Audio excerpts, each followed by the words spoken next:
Important, pourquoi? Parce que l'intitulé de ce cours, c'est apprendre à écouter Dieu nous parler. Et vous savez, souvent, je discute avec les gens, et puis ils me disent, ouais, tu dis que Dieu t'a parlé, tu dis que Dieu a fait ci, que Dieu a fait ça, mais pour beaucoup de gens, c'est quelque chose d'assez peu concret, parce qu'ils ont une relation avec Dieu qui est souvent à sens unique, c'est-à-dire qu'eux parlent à Dieu, mais n'ont pas forcément le sentiment que Dieu leur parle à eux. Et pourquoi? Eh bien, c'est parce qu'on a toujours mis Dieu comme une sorte de personnage qui est très loin là-haut dans les cieux et qui n'a aucune raison de s'intéresser à nous, à ce qu'on pourrait lui dire, ou en tout cas, il n'est pas intéressé à communiquer avec nous. Alors, la bonne nouvelle pour chacun d'entre nous, c'est qu'en fait, Dieu veut parler. Dieu, non seulement il veut parler, mais Dieu, il a besoin de parler. Pourquoi il a envoyé son Fils? Pour que nous soyons réconciliés avec lui, afin d'avoir une relation avec lui. Pas simplement d'être réconciliés. Donc, une relation, vous imaginez, si vous êtes avec quelqu'un et que vous êtes toujours en train de lui parler, et que vous ne lui laissez pas en placer une, au bout d'un moment, la personne, elle va être frustrée, et puis elle va dire, écoutez, c'est bon, moi j'ai des choses à dire peut-être aussi. Alors, apprenons à écouter Dieu nous parler et faisons en sorte de ne pas toujours être nous dans une position où on arrive dans la prière avec une sorte de liste de supermarché. Ben voilà, Seigneur, j'ai besoin de ça, de ça, de ça, de ça, de ça. Je voudrais que tu bénisses un tel, un tel, un tel, un tel, un tel. Je voudrais que tu me débarrasses de ma belle-mère. Et attendez, c'est bon. Dieu, il a peut-être son mot à dire dans tout ça. Et une vraie relation, c'est quand Dieu parle. Alors pourquoi est-ce que Dieu veut parler? Ben, la première chose, c'est que Dieu, il veut parler parce qu'il est vivant. Amen. Et comme il est un Dieu vivant, on peut s'adresser à lui et attendre de lui une réponse. Et il y a beaucoup de gens qui s'adressent en permanence à une idole morte, à une statue, à une pierre, à un temple, à n'importe quoi. Mais Dieu est un Dieu vivant, c'est pas comme une pierre. Je vais vous dire, vous prenez un galet, vous commencez à lui parler, vous allez mourir de soif, la langue desséchée avant qu'il vous ait répondu. Pourquoi? Parce qu'un galet, c'est mort. Maintenant, si vous vous adressez à quelqu'un de vivant, eh ben, ce quelqu'un de vivant, il va être là, et dans une conversation, dans une relation normale, il va partager, il va communiquer avec vous, de façon à vous permettre de comprendre lui aussi quelles sont ses attentes, quelles sont ses émotions, quels sont ses besoins, quelles sont ses directives. Et voilà pourquoi il est important d'apprendre à écouter Dieu nous parler. 1 Corinthiens 12.2 nous dit, vous savez que lorsque vous étiez païens, vous vous laissiez entraîner vers des idoles muettes selon ce que vous étiez conduits. Eh bien, mes amis, on ne peut pas continuer à vivre notre foi en Christ comme on l'a peut-être vécu avec une idole muette de par le passé. On s'adressait à Dieu, qui était un Dieu de père, un Dieu absent, un Dieu fait de main d'homme, une idole, il ne nous répondait pas. Mais là, quand on s'adresse au Père, qui est un Dieu vivant, il veut nous répondre. Donc, la première chose que l'on veut savoir, c'est que si on a envie d'apprendre à écouter Dieu nous parler, faut-il encore croire que Dieu parle? Amen.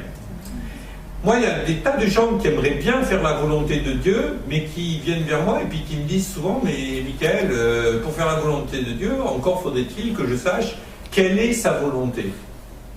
Et pour savoir quelle est la volonté de Dieu, eh bien, on a besoin de quoi? On a besoin d'être à l'écoute. Exactement, Annabelle.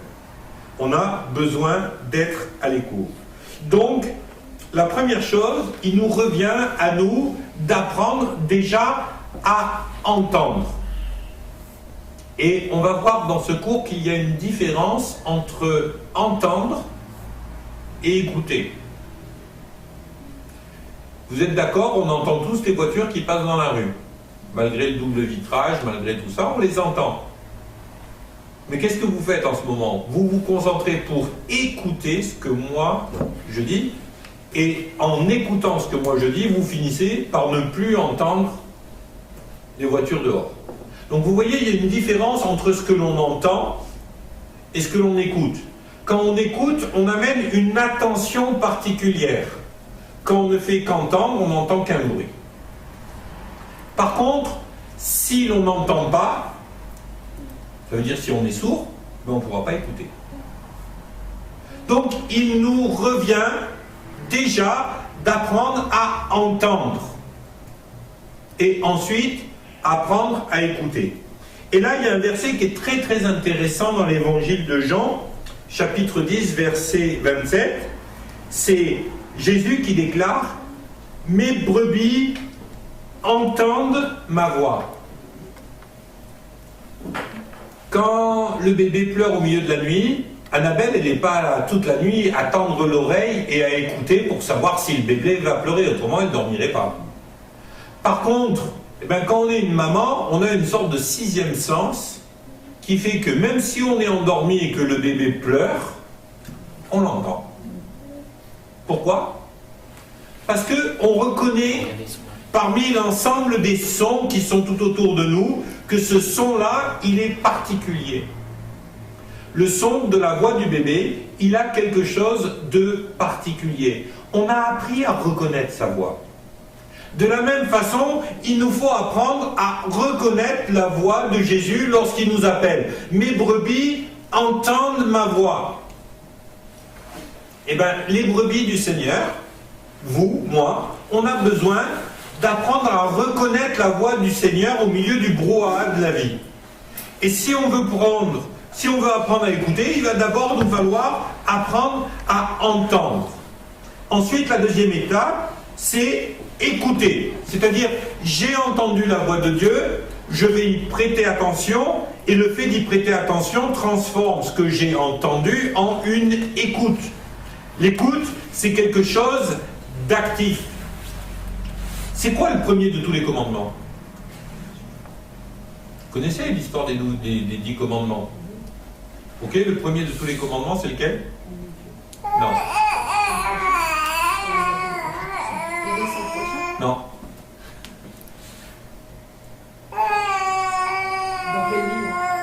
Dans Exode. Dans Deutéronome, dans la Bible. Premier des 10 commandements, c'est quoi? Allez, je vous taquine un peu. Oui, bien sûr, aimer Dieu et bien sûr aimer son prochain. Mais le premier commandement, la phrase, elle commence par quoi? Écoute, ô Israël. En hébreu, Shema Israël. Et mes amis, il y a quelque chose de vrai. Parce que d'abord, ce qu'on appelle les 10 commandements, en hébreu, ça n'a jamais été les 10 commandements, ce sont les 10 paroles. Et on s'aperçoit que dans les 10 paroles, il y en a qui sont des impératifs, donc on peut dire que ce sont des commandements. Puis il y en a qui ne sont pas des impératifs. Écoute, ô Israël, ton Dieu est un. Ton Dieu est un, ce n'est pas un commandement. C'est Dieu qui prévient, ton Dieu est un. Écoute, sois attentif. Donc quand Dieu vous dit écoute, la première chose qu'il vous dit c'est sois attentif.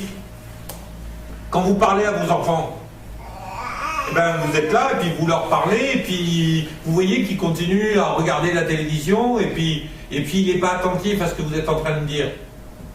Alors vous lui dites hé, écoute-moi, je te parle. Écoute.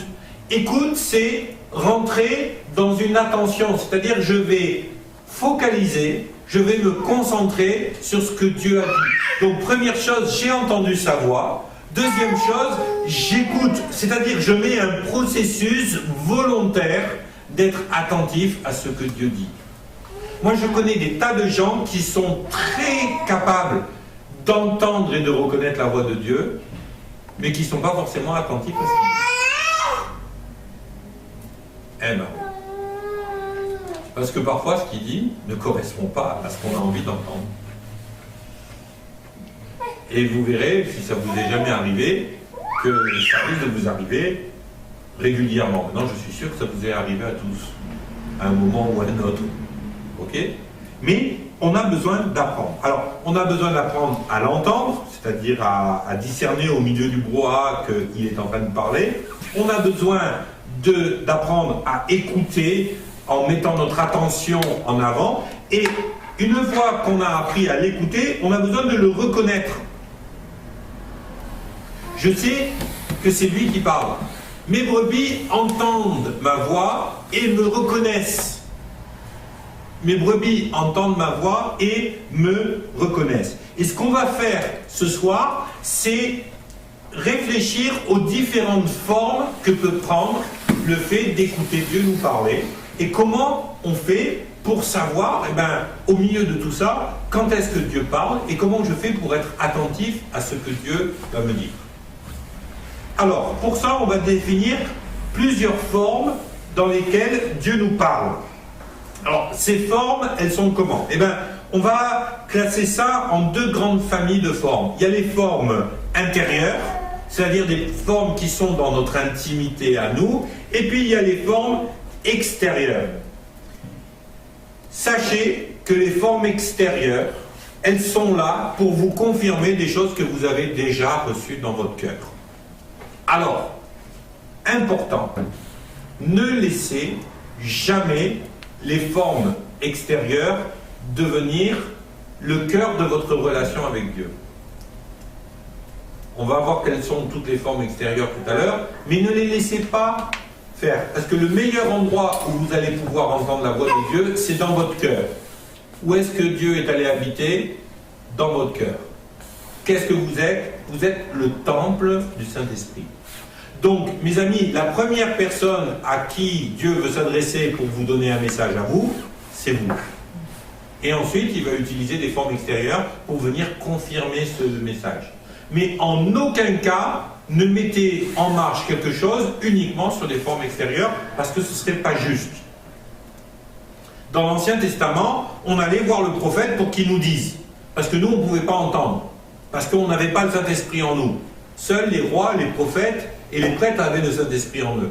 Aujourd'hui, ce n'est plus le cas. Il a répandu de son esprit sur toute chair. Donc chacun d'entre nous qui sommes nés d'eau et d'esprit, nous sommes en mesure d'entendre parler le Saint-Esprit pour notre propre vie. Amen. Donc, quand vous voulez écouter Dieu vous parler, la première chose, c'est de vous mettre au calme, entrez en vous-même, soyez à l'écoute de ce que Dieu veut vous dire. Donc, première chose, les formes intérieures. Alors, la première de toutes les formes intérieures, et c'est une des formes que l'on n'écoute pas souvent, parce qu'on a tellement l'habitude d'un brouhaha là-dedans, qu'on a perdu l'habitude de reconnaître la voix de Dieu au milieu. Mais la première de toutes ces formes, c'est nos pensées. Pourquoi nos pensées? Parce que, excusez-moi, mais c'est là où ça se passe. Votre vie, elle se passe dans les pensées. Quand vous avez faim, vous ne vous mettez pas à mordre tout ce qui passe à votre portée. Vous réfléchissez, vous dites, tiens, je vais aller au frigo, je vais me faire un petit sandwich. Ok? Vous ne mordez pas la personne qui est à côté de vous parce que vous avez faim. Ok? Ça passe par une réflexion. Il est logique que Dieu vienne vous parler dans vos pensées. La Bible dit que nous avons en nous la pensée de Christ. 1 Corinthiens, chapitre 2, verset 16. Nous avons en nous la pensée de Christ. Cela signifie qu'à travers nos pensées, la pensée de Christ va pouvoir imprimer quelque chose. Faut-il encore que j'apprenne à la reconnaître quand elle est là, au milieu de nous. Alors pour ça, on va avoir besoin de faire le tri dans nos pensées et d'arriver à détacher, à séparer dans ce brouhaha des pensées, la pensée de Christ de la pensée de Dieu. Alors, un exemple, parfois je suis là, et puis je suis en train de penser à des tas de choses, j'ai un coup de téléphone à donner, j'ai un message à préparer, je dois vérifier qu'Internet ça fonctionne pour ça, et puis il y a des tas de pensées, même pendant que je suis, parfois, difficilement pendant que je prêche, parce que moi j'ai du mal à faire deux choses à la fois, mais parfois quand j'écoute un message, j'ai des tas de pensées qui viennent. Parfois je suis en train de prier, j'ai des tas de pensées qui viennent, qui ne sont pas forcément des pensées de Dieu, vous êtes d'accord avec moi? Qui, au cours d'un message, tout d'un coup, se dit « Oh là là, est-ce que j'ai bien fermé la porte ?» Ou « Tiens, qu'est-ce qu'on va manger à midi ?» Surtout quand le message est un peu long. Ok, dimanche midi, là, midi et quart, midi 20, oh là c'est quand ça finit. Vous voyez, il y a toutes ces pensées qui sont là. Mais parfois, vous êtes au milieu du culte, vous avez un message et tout d'un coup, il y a une pensée qui vient. Vous n'êtes plus en train de focaliser complètement sur le message, mais il y a une pensée qui vient et vous savez que c'est la pensée de Dieu.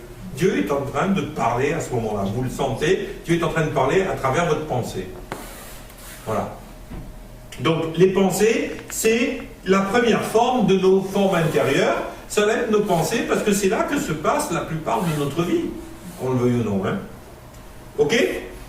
Ensuite, quelque chose qui est différent de nos pensées, parce que nos pensées sont le fruit d'une réflexion, mais il y a quelque chose qui n'est pas le fruit d'une réflexion, mais qui est plutôt de l'ordre de l'intuition. C'est beaucoup plus spontané. Et là, Dieu va aussi pouvoir parler à travers nos intuitions.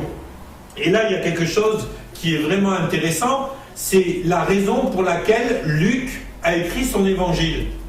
Je ne sais pas si vous vous souvenez, hein, mais quand Luc écrit son évangile, il dit « Il m'a semblé bon, que j'ai eu une intuition que ce serait pas mal ». Il n'a pas réfléchi, il n'a pas tiré des plans sur la comète, il n'a pas médité au boulot, non, il a juste semblé bon d'écrire un évangile pour raconter aux gens ce qui s'était passé. Et vous voyez que les intuitions, ça peut être quelque chose dans lequel Dieu a parlé. Dans le cas présent, Dieu a parlé à travers une intuition.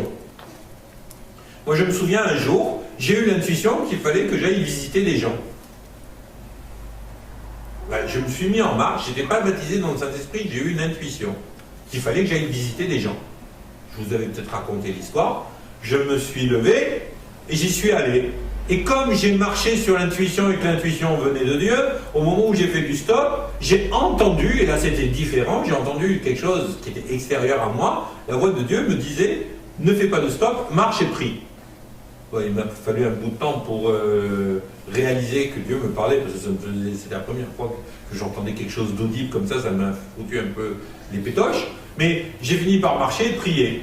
Au bout de 4 heures et quelques de marche, parce qu'il y avait pas loin de 16 ou 17 km pour me rendre là où j'allais, le Saint-Esprit m'est tombé dessus, j'ai été baptisé dans le Saint-Esprit. Ça a été le truc de fou. J'ai été dans cette maison, et quand je suis arrivé dans la maison, puisque je ne savais pas quoi faire, j'ai parlé de l'Évangile. J'ai discuté toute la nuit avec la maman de la famille. Et puis les enfants étaient couchés, le papa passait de temps en temps, 1h du matin, 2h du matin, 5h du matin. 6h du matin, le papa a décidé de me... j'avais plus rien à dire, lui n'avait pas trop écouté la discussion, donc... et puis je lui ai demandé s'il pouvait me ramener, donc il m'a ramené, parce que je n'avais pas envie de marcher 17 km, bon, tourner au désolé, et donc il m'a ramené. Le fait c'est que cet homme, quelques jours avant, avait acheté un fusil de chasse et il avait décidé de tuer sa femme, ses enfants et de se suicider. La nuit où moi j'étais là. Donc vous voyez, au départ, ça part avec une intuition. Après, c'est Dieu qui m'a parlé de façon audible. Résultat, j'ai obéi sur ce que Dieu me disait. J'ai été baptisé dans le Saint-Esprit. J'ai été baptisé dans le Saint-Esprit. J'ai prêché toute la nuit à des gens dont le mari avait décidé de tuer toute sa famille et de se suicider. Moi, quand j'étais baptisé du Saint-Esprit, je peux vous dire, je m'en souviens. Quoi. On me pose la question quand est-ce que j'ai... Je sais exactement quand, et je l'ai écrit dans mon bouquin, parce que ça a été quelque chose de flagrant. Ce que je veux dire par là, c'est que c'est particulièrement important d'apprendre à écouter Dieu nous parler. Si je n'avais pas écouté Dieu nous parler, si ça se trouve, eh ben, ça aurait fait 4 morts dans cette maison, cette nuit-là, à la place d'avoir quelqu'un qui a entendu l'évangile et quelqu'un, bon, depuis ils ont divorcé, ils se sont séparés, ils n'ont pas accepté Dieu. Tant pis. Mais une chose est sûre, c'est que cette nuit-là, Dieu leur a donné une chance de survivre. Donc il est important d'apprendre à écouter Dieu nous parler. Troisième forme intérieure, et là je sais que c'est une forme qui gêne parfois les gens, parce qu'on a tellement de mauvais désirs, mais mes amis, nos désirs sont parfois inspirés par Dieu et amènent la révélation de Dieu dans notre vie. Pourquoi? Eh bien, regardez déjà ce que déclare la Bible. Dans Philippiens 2,13, la Bible nous dit « Car c'est Dieu qui produit en nous le vouloir et le faire. » Qu'est-ce que c'est que le vouloir?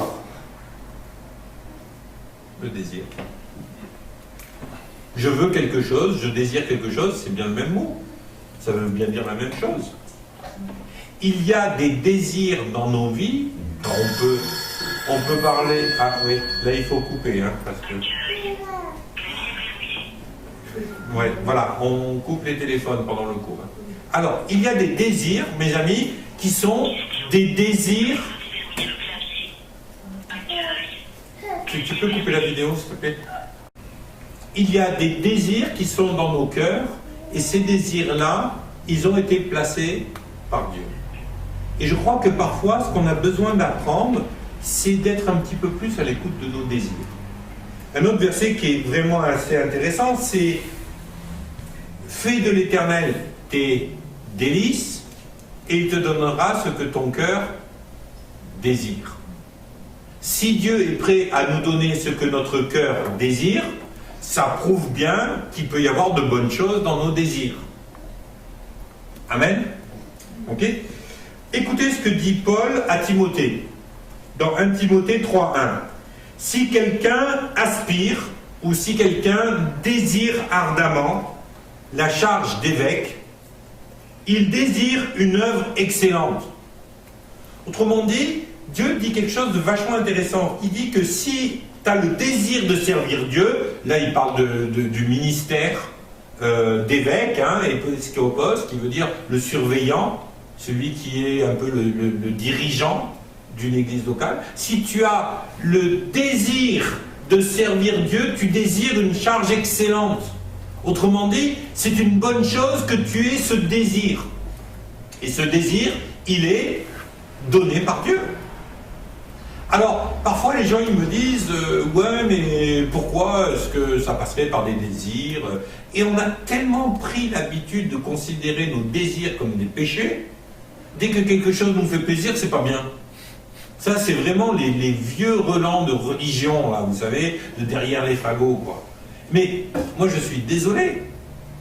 C'est un désir juste.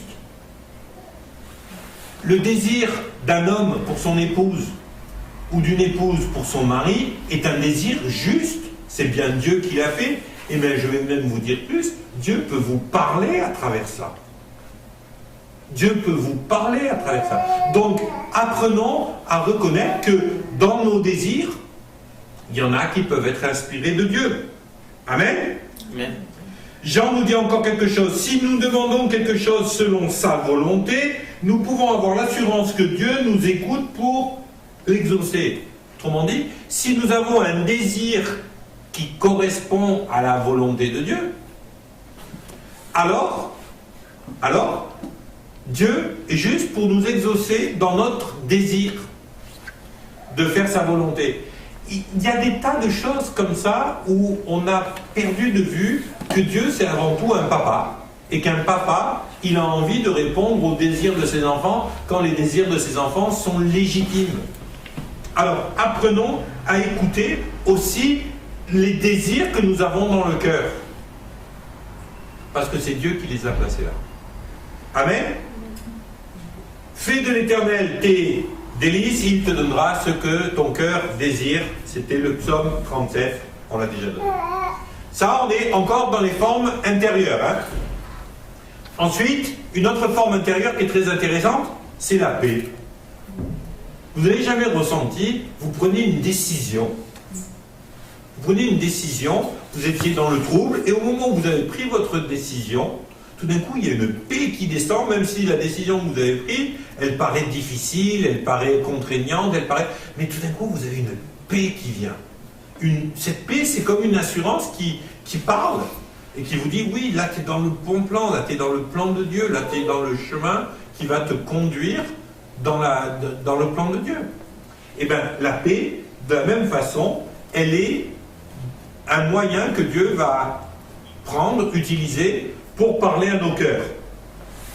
Écoutez ça, dans Philippiens 4, verset 7, « Et la paix de Dieu qui surpasse toute intelligence gardera vos cœurs et vos pensées en Christ. » Pour que la paix de Dieu garde mon cœur et mes pensées en Christ, c'est bien que Dieu me parle à travers cette paix. Amen. La paix. Autre point dans les formes intérieures, ce que l'on appelle la conscience. Alors là, la conscience, vous savez, c'est quand même quelque chose d'assez intéressant, parce qu'on a une telle image négative de la conscience. Pour nous, la conscience, c'est soit la Walt Disney Jiminy Cricket,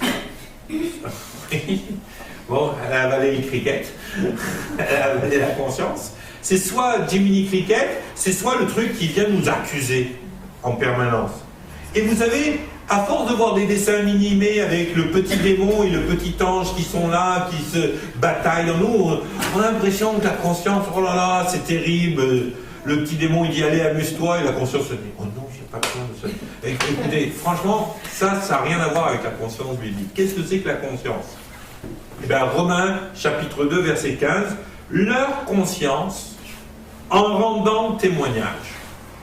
C'est la conscience qui vient rendre témoignage que quelque chose est juste ou pas dans ce que nous entreprenons de faire. Moi, je vais vous dire une chose.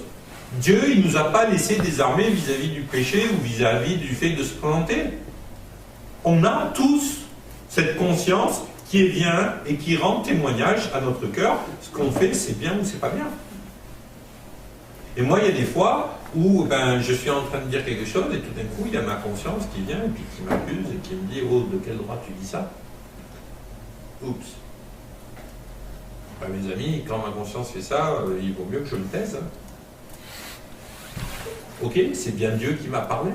Je suis en train de dire des bêtises et ma conscience m'accuse. C'est bien Dieu qui a utilisé ma conscience pour me parler. Amen. Vous voyez? Donc, Dieu n'est pas avare en forme de confirmation et de façon de parler. On a vu la conscience, on voit aussi simplement l'intelligence ou nos raisonnements. Qu'est-ce qu'ils disent? Leur conscience rendant témoignage et leur raisonnement les accusent ou les défendent tour à tour. Nos raisonnements.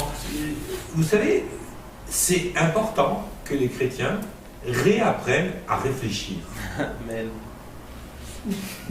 Amen. Mais c'est important. Parfois, vous voyez les chrétiens, vous avez l'impression qu'ils sont devenus chrétiens, ils gobent tout, ils sont devenus bêtes. Mais réfléchissez. Moi, je vais vous dire, il y a des tas de... Moi, je vois beaucoup de gens en entretien de relationnel. Mais parfois, j'entends des trucs, je me dis, mais comment vous avez pu accepter qu'on vous raconte de telles bêtises? Allô? C'est une bêtise. Tu réfléchis, tu te dis tout de suite, c'est une bêtise, ça ne tient pas la route. Même avec toute la foi du monde pour déplacer les montagnes, c'est incohérent par rapport à la parole de Dieu. Ok? Utilisons notre intelligence. Il y a des fois où les chrétiens, ils auraient vraiment besoin d'un peu plus d'intelligence. Moi, je me souviens, un jour, j'ai discuté avec un gars, il m'a expliqué qu'il lisait plus de magazines, qui regardait plus les infos, qui regardait plus la télé, qui ne s'intéressait plus à ce qui se passait dans le monde parce que c'était le monde. Et je lui dis, tu deviens bête. Tu deviens bête parce que dans le monde, il y a des tas de belles choses qui se passent. Apprends à faire le tri. Dieu, il te demande de faire le tri. Tu fais le tri très très bien. Mais à côté de ça, ne te ferme pas au monde comme ça. Parce que si tu te fermes au monde, tu vas devenir bête. Qui c'est qui sait écrire ici? Levez la main. Tu sais écrire, Gaël? Ah, super, il sait écrire. Davidson, tu sais écrire? Voilà. Est-ce que vous êtes content d'avoir appris à écrire? Ouais. Est-ce que ça vous sert bien aujourd'hui? Ouais. Et donc, quand vous avez écrit, vous avez fait quoi? Vous avez utilisé quoi? Votre intelligence? Et pourtant, est-ce que c'est biblique? Vous croyez qu'au temps de Jésus, ils apprenaient tous à écrire? Oh là là, qu'est-ce que vous êtes mon âme, vous avez appris à écrire. Tu vas l'envoyer à l'école, ton fils, quand il... Non, tu vas pas l'envoyer à l'école. Non, bon, tant pis, elle n'enverra pas à l'école. Non, on sait jamais, quoi. Attendez, on a besoin d'utiliser notre intelligence. Parce que si on n'utilise pas notre intelligence, on va être les proies du diable. Alors, ne laissons pas le diable se prendre pour le roi de nos vies, tout simplement parce qu'on n'a pas l'intelligence de lui fermer la porte parfois. Il y a un frère, il y a quelque chose, il me dit, ah ouais, c'est tellement difficile de résister au diable et tout, machin, tout ça, le péché, la tentation et ça. Et je lui dis carrément, je lui dis, mais tu sais, si tu veux pas tomber, marche pas au bord d'une falaise. Il m'a regardé, il me dit, ah ouais, non, mais ça c'est des raisonnements humains. J'ai dit, non, c'est de l'intelligence. Si tu veux pas tomber, tu marches pas au bord d'une falaise. Si tu marches au bord d'une falaise, tu vas finir par tomber. Même si tu n'avais pas envie, mais à un moment donné, il faut que le bas-côté il soit là, ou qu'il y a un peu de vent, bang, tu tombes. On va pas pleurer que tu es tombé. Tu as été stupide. Tu n'aurais jamais dû marcher au bord de la falaise. Eh bien, dans la vie, dans le péché, c'est exactement la même chose. Il y a des tas de choses, excusez-moi, mais parfois je ne comprends pas pourquoi les chrétiens se mettent dans de telles situations. Je ne comprends pas. Moi, je vais vous dire un truc, quand j'étais jeune chrétien, j'ai été converti depuis quelques mois. Bon, j'avais un passé houleux, j'avais pris de la drogue, j'avais fumé, j'avais bu, j'avais couru derrière tout ce qui portait un jupon, j'avais fait la vie, quoi. Et puis au bout de 3-4 mois où je me suis converti, j'avais pas d'église, j'étais rentré, je me suis converti en Nouvelle-Zélande, j'étais rentré en France, je vivais sur la Côte d'Azur. Et puis là, je me sentais glisser de nouveau vers mes anciens penchants, quoi. Alors je touchais pas la drogue, mais je me suis dit, ben voilà, mon job, c'est de faire des photos à l'entrée des boîtes de nuit. Au bout d'un moment, vous êtes là, vous vous dites, tiens, et pourquoi pas, hein, et tiens, ça fait longtemps que j'ai pas rigolé, tiens, ça fait longtemps que j'ai pas bu un coup, tiens, ça fait longtemps que j'ai pas couru un jupon.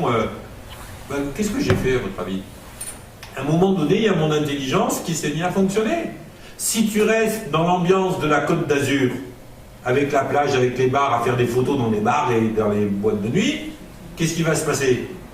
Tu vas retomber, pose ton appareil photo, prends ta guitare, prends ton sac et casse-toi loin de la côte, où l'ambiance sur la côte, vous serez d'accord avec moi qu'elle est un petit peu plus chaude que dans les villages du Haut-Var. Et je suis allé me caler dans un village du Haut-Var avec des chèvres et ma guitare.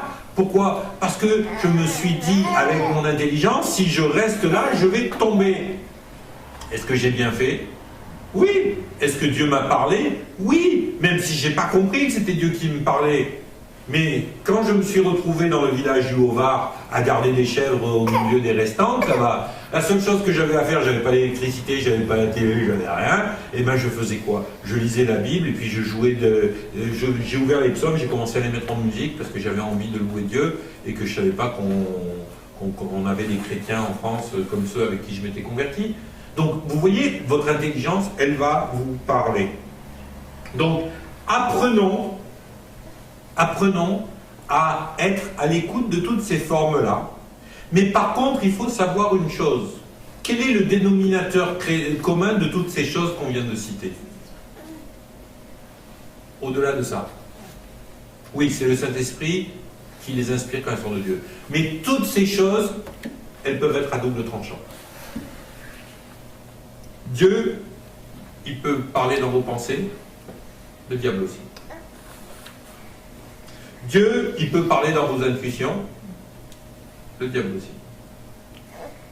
Dieu peut vous parler dans vos désirs, le diable aussi, etc., etc., pour tous ces points.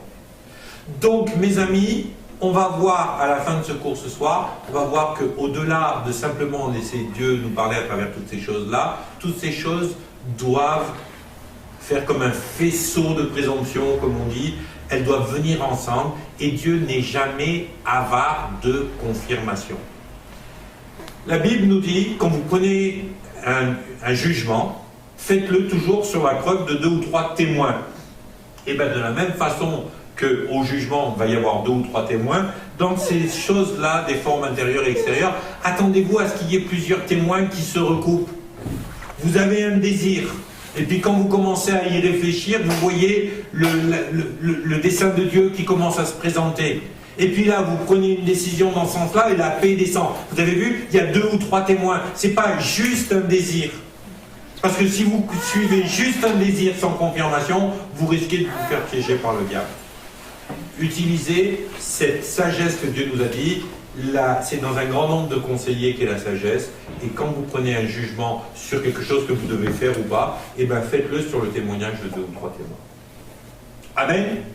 Ça vous paraît sage? Moi, ça me paraît sage. Deuxième type de forme, eh ben, c'est ces fameuses confirmations que Dieu veut vous amener, ces fameux témoins. Et je vais vous dire un truc, c'est que Dieu n'est pas avare en parole et en confirmation, donc il va arriver avec vous avec des formes extérieures à vous, de façon à ce que vous puissiez éprouver les formes intérieures, puisque vous ne pouvez pas leur faire à 100% confiance, sachant que le diable peut les manipuler. Il va falloir éprouver les esprits, éprouver ce que vous avez reçu. La première des formes extérieures, ça va être quoi pour éprouver ça? celle par excellence? Non. La Bible. Dieu ne contredira jamais sa parole. Si vous avez eu l'intuition que vous pouvez tromper vos femmes ou tromper vos maris, sachez que la Bible ne viendra jamais le confirmer. Et si la Bible ne le confirme pas, ça veut dire quoi? Ça veut dire que l'intuition que vous avez eue, elle ne vient pas de Dieu non plus. Amen. Et il y a quand même des choses qui sont toutes simples. Ayons l'intelligence de le reconnaître. Vous savez, moi parfois, j'avoue que j'hallucine. Les gens viennent et puis ils me disent j'ai reçu ça.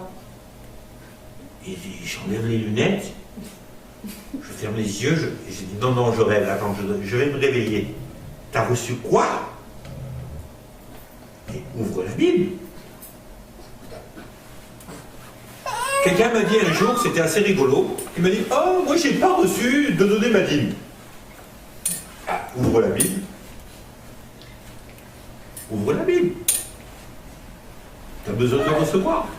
Oh, moi j'ai pas reçu ci, j'ai pas reçu ça. Ouvrez la Bible. Ou autrement, les gens, ah j'ai reçu ci ou j'ai reçu ça. Je vais vous donner un exemple. Il y a une personne que je connais qui était dans le ministère, qui visiblement l'est encore. Et il y a quelques années, elle a reçu que son mari allait décéder et que Dieu lui donnait un autre mari en remplacement. Elle a reçu le nom de l'autre mari, elle le connaissait et tout. Et quand elle s'est ouverte à d'autres serviteurs de Dieu par rapport à ça, on lui a tous dit, mais attends, tu rigoles ou quoi? Arrête. Donc vous savez ce qu'elle a fini par faire? Convaincue, hein?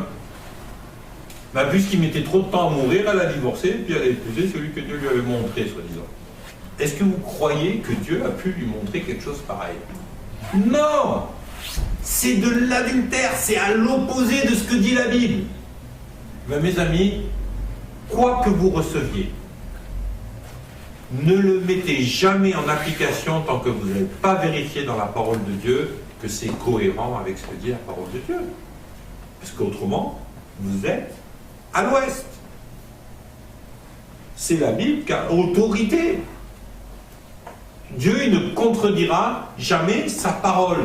Et parfois, mes amis, les gens qui reçoivent beaucoup de choses, et qui toutes ces choses qu'ils reçoivent ne sont jamais confirmées par la parole, moi je dis, je ne sais pas de quel esprit vous êtes animés, quoi. Ok? Alors, apprenons à marcher toujours fondé sur la parole écrite.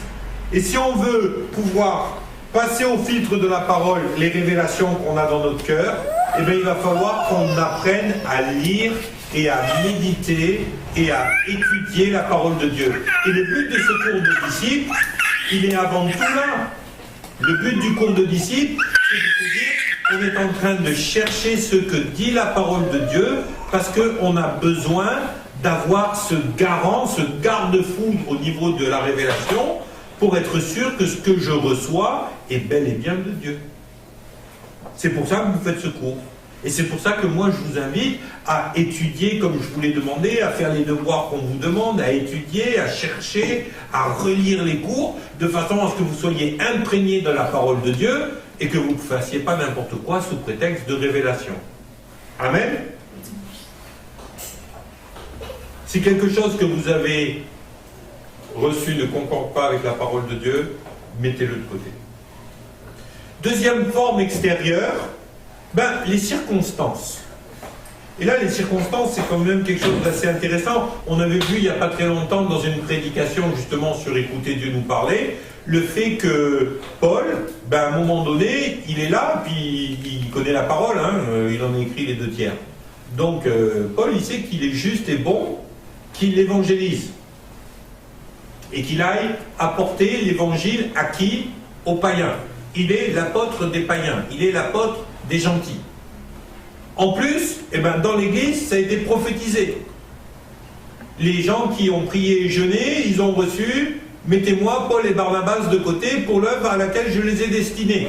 Ils ont prié pour eux, ils les ont envoyés. Ce sont des apôtres qui ont été envoyés par une église locale. Et là, vous verrez que c'est très important de confronter aussi au reste du corps ce que l'on reçoit si on veut avoir de la sagesse dans le fonctionnement. Et qu'est-ce qui se passe? Eh bien, à un moment donné, ils sont là, ils ont compris l'appel de Dieu, ils se sont mis en marche dans l'appel de Dieu, mais qu'est-ce qu'il est dit? C'est dans Acte 11, je crois, je n'ai plus les références ici.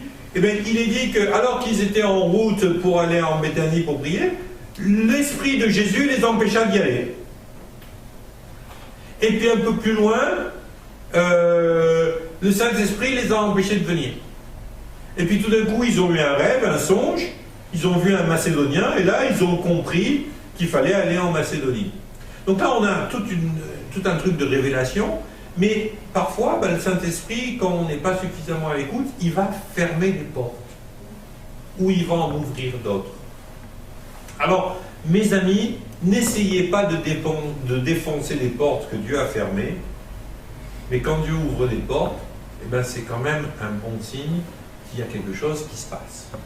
Vous avez reçu une idée, vous vous mettez en marche et tout d'un coup les portes elles s'ouvrent en correspondance avec l'idée que vous avez eue, la raison pour laquelle vous vous êtes mis en marche. Ben voilà. Maintenant, quand vous recevez de faire un truc et que systématiquement toutes les portes elles se ferment systématiquement devant vous par rapport à ce truc, dites-vous que c'est peut-être l'Esprit du Seigneur qui vous empêche d'y aller. Amen. Troisième point, les conseils. Mes amis, qu'est-ce que les chrétiens sont fermés aux conseils? Dès que les chrétiens, dès qu'on est là et puis qu'on donne un conseil à quelqu'un, ah ouais, puis ils en font qu'à leur tête. La plupart du temps, ils en font qu'à leur tête. Et ça, on le voit tous les jours. Hein. Moi, je vois des gens se planter, et puis se replanter, et se replanter, puis à chaque fois, tiens, je vais faire ça ce week-end. Moi, je serai toi, je ne le ferai pas la dernière fois que je t'ai planté. Ah non, mais c'est bon, j'ai appris la leçon. T'es sûr que tu as appris la leçon? Ouais, t'inquiète pas, j'ai appris la leçon. Et puis le lundi ou le mardi, vous les retrouvez, je me suis planté. Alors, pourquoi tu n'as pas écouté, patate? Vous savez, parfois, il y a des choses, vous êtes là, mais attendez, si vous avez une, deux, trois personnes qui vous disent le même conseil et que vous décidez de faire à l'encontre de tous les conseils que vous avez eus, peut-être que vous vous planterez moins souvent si vous écoutiez les conseils. Proverbe 11, verset 14. Quand la prudence fait défaut, le peuple tombe, et le salut est dans un grand nombre de conseillers. N'hésitez pas, quand vous avez reçu quelque chose, d'aller l'éprouver auprès de gens qui ont peut-être un peu plus de maturité, un peu plus de savoir, qui vont pouvoir vous dire, écoute, ça oui, c'est biblique, ça non, c'est pas biblique. Ça, c'est peut-être pas très sage aujourd'hui. Allez écouter les gens. Le plus beau conseil qu'on m'a donné de toute ma vie, de chrétien, c'est un ami à moi qui s'appelle Christian, nous une connaissance parce qu'on ne s'est pas vu depuis des années et des années, mais on était dans la même église. Et puis à un moment donné, je ne savais plus comment comprendre et tout ça, les choses de Dieu. Et puis il m'a dit un truc très intéressant. Il m'a dit, Michael, moi, depuis des années, ce que je fais, c'est que j'ai décidé d'avoir 3 ou 4 personnes extérieures à ma vie qui sont mes conseillers. C'est des gens qui sont extérieurs à ma vie du quotidien.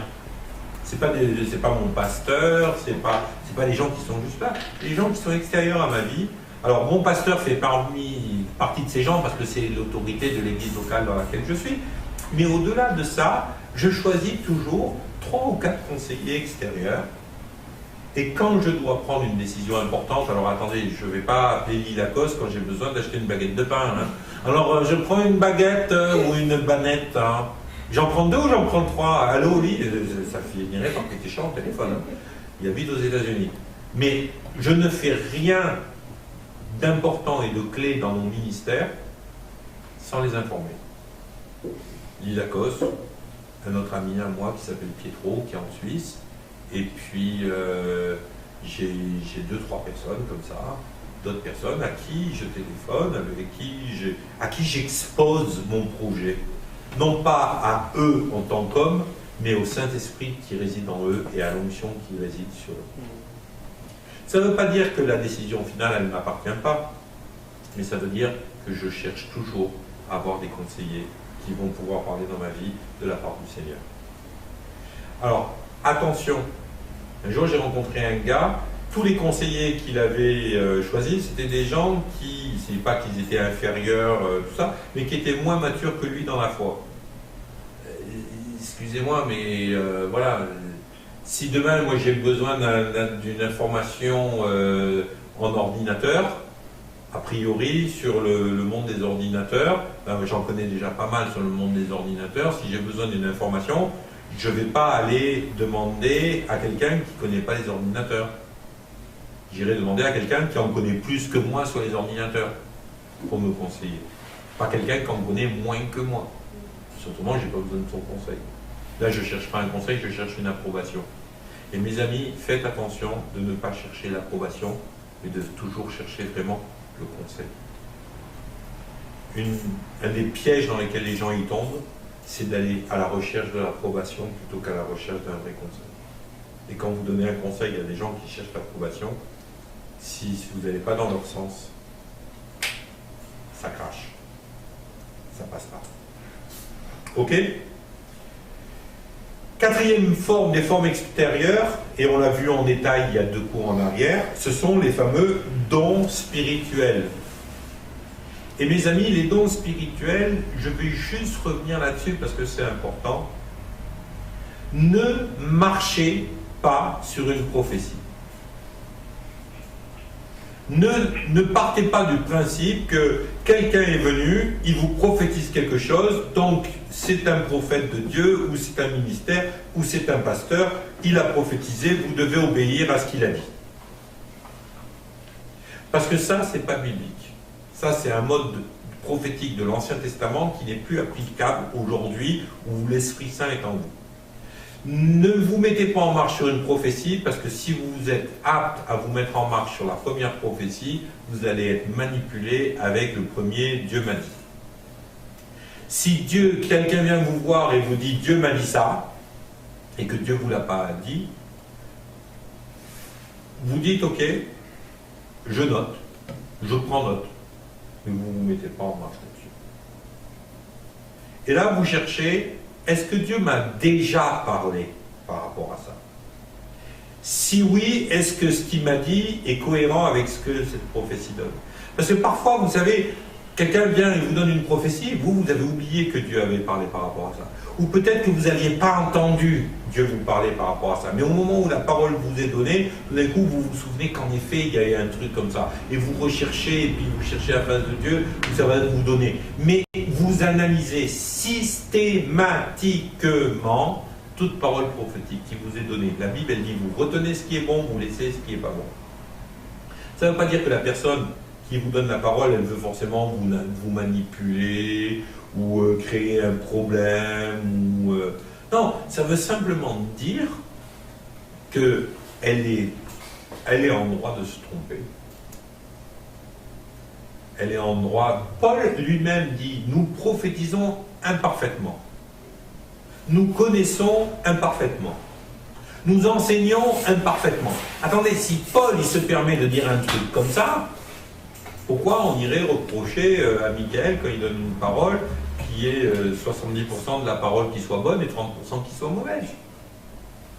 Ok? Alors, la Bible nous dit, c'est clair, vous prenez, vous retenez ce qui est bon. Ce qui n'est pas bon, vous laissez. Pour moi, la prophétie, c'est comme les artichauts. Vous prenez bout par bout, vous grignotez tout ce qui est bon dedans, mais ce qui n'est pas bon, vous le laissez, quoi. Vous mangez, vous, les feuilles de l'artichaut? Ben moi non plus. Ben, si c'est pas bon, vous ne mangez pas, vous le laissez. Vous n'avez pas crié, ouais, il a essayé de m'empoisonner. Vous dites juste, ben voilà, ça c'est pas bon. Amen. Les dons spirituels, ils sont là pour venir confirmer quelque chose que vous avez déjà reçu. D'accord? Ok? Maintenant, de la même manière, eh bien, on a vu ces formes extérieures. Eh bien, les formes extérieures, elles sont là pour confirmer, mais elles ne sont pas viables à 100%. Parfois, notre compréhension de la Bible, elle n'est pas viable à 100%. Parfois, on a lu des versets dans la Bible, on ne les a pas compris. Moi, il y a des versets que j'ai lus dans la Bible des dizaines de fois sans les comprendre. Et puis un beau jour, le Saint-Esprit m'est tombé dessus, j'ai une révélation sur le verset, et je dis, waouh, c'est ça que ça veut dire. Ben, ça veut dire quoi? Ça veut dire qu'aujourd'hui, sur ce verset, j'ai peut-être compris 100%, ou peut-être 80%, mais ça veut dire qu'avant ma révélation, j'en avais compris peut-être que 20 ou 30%. Ok? Donc, c'est pas fiable à 100%, la parole de Dieu. Les prophéties, c'est pas fiable à 100% non plus. Les conseils, comme on dit toujours, hein, les conseilleurs ne sont pas les payeurs. Eh ben oui, les gens, ils sont parfois à venir vous donner un conseil, mais peut-être qu'à travers leur conseil, il y a une partie qui va être charnelle, c'est pas viable à 100% non plus. Les prophéties, on vient de le voir, elles ne sont pas fiables à 100%. Donc, comment on va faire pour ces formes extérieures? Eh bien, ces formes extérieures, elles doivent être cohérentes ensemble. Maintenant, s'il y a 3 personnes qui vous donnent la même parole prophétique, vous vous dites, tiens, il y a eu 3 témoins de la même parole prophétique, peut-être que c'est important. Si le matin, vous recevez un verset, vous lisez le verset, que vous arrivez au culte 2 heures après, et que le verset, c'est le verset clé du message du pasteur, et que pendant la louange ou l'adoration, on a chanté un chant avec le même verset dans le chant qui est répété 10 fois, vous dites, tiens, peut-être là, Dieu, il est en train de me parler, quoi. Plusieurs témoins. Si en plus ça correspond à quelque chose que vous avez reçu, waouh! Moi, je sais que j'avais un désir dans mon cœur, depuis toujours, c'était de voyager. J'ai toujours aimé ça. Depuis que je suis tout gosse, je rêve que de ça, de voyage, d'aller à la rencontre des cultures différentes. Moi, je rêvais quand j'étais gamin d'aller en Amérique, pas pour voir Elvis Presley et manger un hamburger, mais pour aller voir les Indiens. Voilà, ça me fascinait. J'aurais rêvé, si j'avais pu faire des études universitaires, de faire des études d'ethnologie. Parce que ça me fascine d'apprendre des langues, ça me fascine d'aller voir des cultures, des gens qui sont différents de moi et de regarder comment ils vivent. Je trouve ça fascinant. Je trouve que ça tombe bien, hein, le désir, il correspondait exactement à l'appel dans ma vie, d'être missionnaire. Puis, dès que je me suis converti, moi j'avais qu'une idée, c'était de partir sur l'Anastasis avec Jeunesse en Mission pour être missionnaire. Bon, la forme, ça n'a pas été ça, j'ai jamais été missionnaire avec Jeunesse en Mission, j'ai bossé avec eux en partenariat, tout ça, mais j'ai jamais été là. Puis à un moment donné, j'ai cru qu'il fallait que j'abandonne mon désir de voyage, parce que les désirs, c'était pas les bonnes choses, donc je l'ai offert à Dieu comme mon Isaac, et Dieu l'a pris, a accepté, mais il me l'a redonné, parce que c'était l'appel de ma vie. Puis j'ai eu des paroles prophétiques comme quoi il fallait que j'y aille. Et puis j'ai fini par y aller. Amen. Première chose, pour faire le tri dans toutes ces formes, qu'elles soient intérieures ou extérieures, sur la façon dont Dieu veut nous parler, c'est d'apprendre à reconnaître la voix de Dieu dans toutes ces choses-là. Et pour la reconnaître, il y a quelques trucs qui vont nous donner des tips, là, comme on dit, qui vont nous donner des pistes pour pouvoir reconnaître que c'est la voix de Dieu. Pour commencer, il y a quelque chose qui est de l'ordre de la persistance de ce que je reçois. Mes amis, je le dis tout le temps, Dieu, c'est pas une girouette. Alors moi, quand j'ai des gens qui me disent, le matin j'ai reçu noir, à midi je reçois gris, le soir je reçois blanc, je me dis, mais pétard, c'est plus une girouette, Dieu, là, c'est un ventilateur, quoi. Il faut arrêter le délire. Dieu, pourquoi il changerait d'avis toutes les 3 minutes? Moi, je connaissais un Dieu qui est le même hier, aujourd'hui, éternellement, qui ne change pas d'un iota. Je connais un Dieu qui m'a tissé dans le sein de ma mère en sachant les projets qu'il avait pour moi. Si quand j'étais dans le sein de ma mère, il m'a tissé pour un certain nombre de projets, j'imagine mal Dieu changer d'avis en cours de route. La persistance dans ce que je reçois, c'est un des jalons qui va me permettre de comprendre que ce que je reçois, ça vient bien de Dieu. Les voyages, ça a toujours été. Depuis que je suis enfant jusqu'à aujourd'hui encore, là je rentre de voyage, et puis j'étais à La Réunion, c'est pas parce qu'il y avait du soleil et puis des mangues et puis des litchis que j'étais heureux à La Réunion, c'est parce que je suis en plein dans mon appel quand je voyage. De la même façon que je suis en plein dans mon appel quand je suis ici. Donc, il y a quelque chose de concret dans la persistance que Dieu donne. Dieu, il ne change pas d'avis tout le temps. Et si vous voyez qu'un matin, vous avez reçu un truc et que 3 jours après, vous recevez un truc qui est complètement à l'opposé, dites-vous, là, il y a une incohérence. Donc, soit l'un, soit l'autre, soit les deux, c'est pas Dieu qui a parlé. Mais par contre, si vous recevez des choses, 3, 4, 5 choses qui vont dans le même sens et avec des progressions dans le temps, là, vous vous dites, eh ben, c'est Dieu qui parle. La persistance dans ce que je reçois. La deuxième chose qui va me permettre de voir si quelque chose que j'ai reçu est de Dieu ou pas, c'est qu'est-ce que ça a créé en moi, ce truc. Si vous arrivez, vous avez reçu de Dieu que vous étiez appelé à le servir.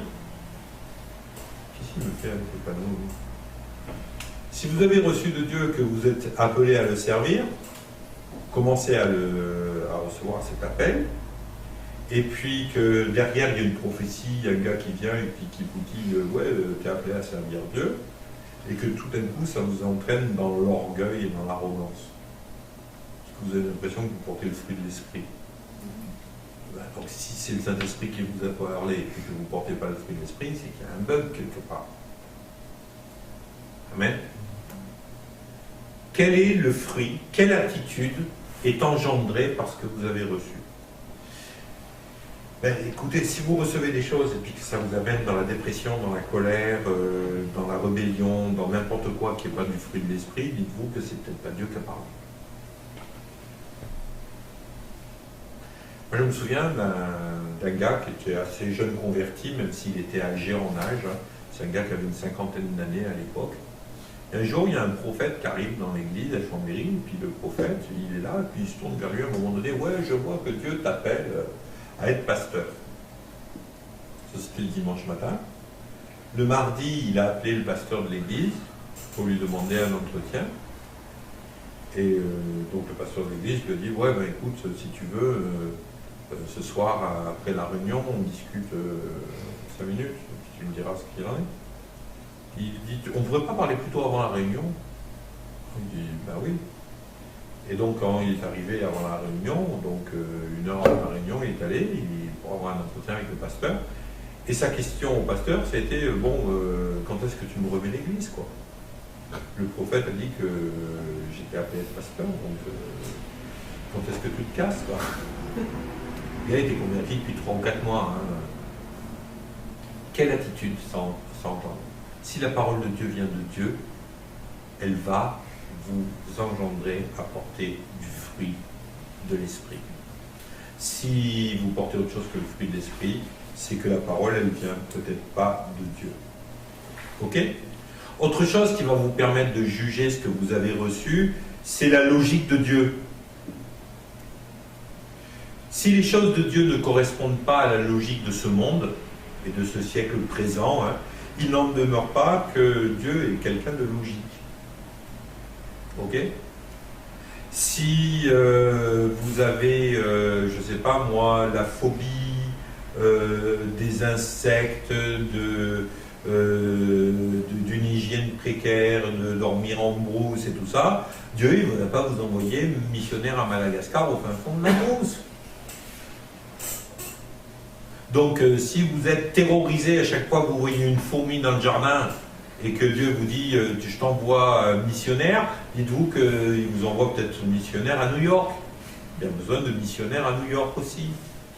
Mais partez pas au fin fond de la brousse de Madagascar. Pourquoi? Ben, parce que ce serait illogique que Dieu vous demande un truc pareil. Ok?